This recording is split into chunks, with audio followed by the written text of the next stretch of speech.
Home minister గారితో మాట్లాడకపోయినా అక్కడ ఏమన్నా నీకేమన్నా నీ తరపున ఏమన్నా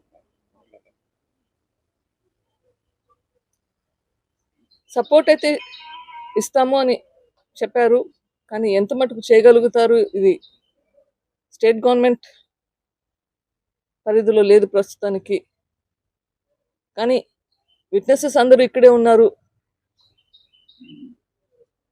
చనిపోతున్నది పరిస్థితి కూడా చూస్తున్నాము.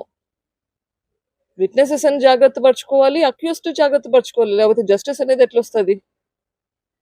ఎవరైతే దీంట్లో విట్నెస్ గా ఉన్నారు, ఎవరైతే దీంట్లో నిందితులుగా ఉన్నారు, అందరి బాధ్యత ఇప్పుడు స్టేట్ గవర్నమెంట్ మీద ఉంది. వీళ్ళందరినీ జాగ్రత్తగా వాళ్ళ హెల్త్ సంగతి చూసుకోవాలి, వాళ్ళ సేఫ్టీ గురించి చూసుకోవాలి. సో వాళ్ళ లేకపోతే జస్టిస్ అనేదానికి న్యాయమే లేదు. సో అంత అదే కాకుండా చాలా మంది విట్నెసెస్ హోస్టైల్ విట్నెసెస్